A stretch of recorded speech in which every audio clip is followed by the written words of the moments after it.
So back in the 1920s, there was a guy on campus. His name was John Button Salmon. He was pretty much just the head honcho of campus. Everyone loved him. He was a superstar on the football team, captain of the baseball team, student body president. He was president of this honorary on campus that still exists today. It's called Chain Gang. He was just the man. Ladies, he was like the 1920 equivalent, like Ryan Gosling. Everyone wanted to be him or be with him. So he's on his way back from Phoenix for a football game coming up with a couple buddies from the team. Did anyone come out here on the I-10 today? Yeah? Cool. Right now, there's like constantly accidents. There's always an accident on the 10. Imagine it back in the 20s, no lights, dirt roads. So it was pretty rough out there. And unfortunately, John and his friends got in a pretty rough car accident on their way back. So John was rushed here to the medical center. He was in really, really bad shape. All his other buddies were okay, but it was not looking good for him. So our coach at the time, Coach Pop McHale, he went to the medical center to go see John.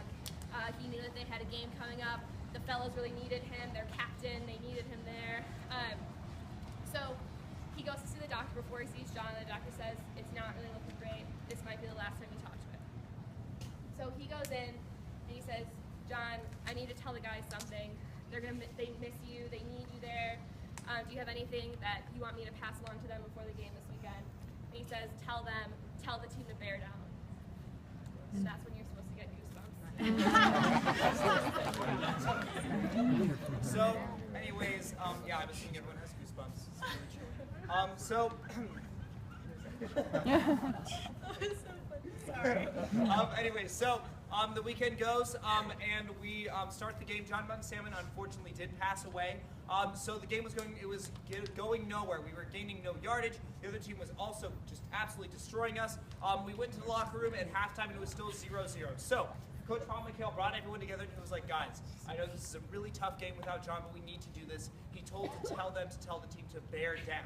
We got so excited that the entire team started to chant, bear down, and everyone in the entire audience started to chant the same thing. And it got so exciting that everyone got really motivated, and they came back, and we won the game 7-0. Yeah! Okay, so we beat New Mexico State 7-0. It was really exciting. They were rivals at the time. And then Chain Gang Junior Honorary, the club that he was in, I'm actually in it today. Can someone flip my hair for me? Decided that they wanted to do something for John Button Salmon. So they decided to build a statue in his honor. So for a fundraiser, they held the Bear Down Ball, which actually still happens today every single year in about March, April territory. So they held it in the Bear Down gym. To try to raise money to build a statue for him. Unfortunately, they were only able to raise enough money for a few buckets of paint, some ladders, and some paintbrushes. So, in the middle of the night, they climbed up to the roof of Bear Down Gym and painted the words "Bear Down" in huge letters on both sides of the roof. They were kind of doing it as a ha, take that, admin, but admin actually loved it, and they kept it, and now that's why this is called Bear Down Gym. You can actually see it when you fly into Tucson, from the Tucson airport, or from Google Earth. Take it away. So you can see it when you're flying in, right? So fast forward a few years, like 30, and then there's a man by the name of Jack Lee. So he's actually flying into Tucson to audition for the new band director position, and he's really, really nervous. But it just so happens the guy next to him knows the story of Bear Down. So he tells Jack Lee this story.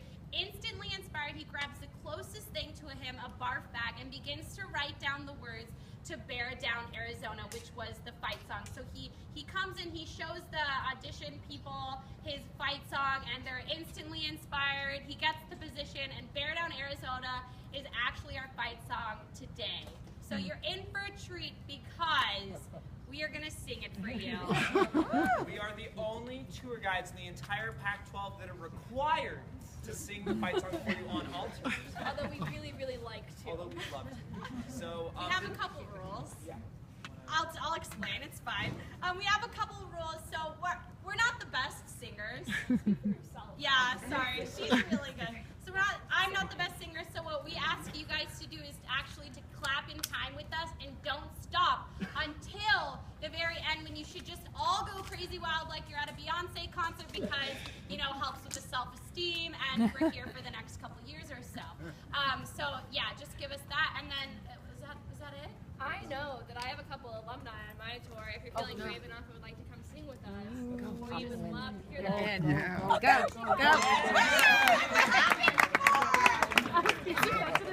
Go, go, go. Anyone else? You know the words. All right. Yeah, the real one, not the versus ASU one. And I like to do one of these. That's how you know the song is over. That's when you really gotta cheer for us, guys. There's about 30 minutes left on this tour. Morale could take a huge hit from this point. You really gotta chant for us, okay?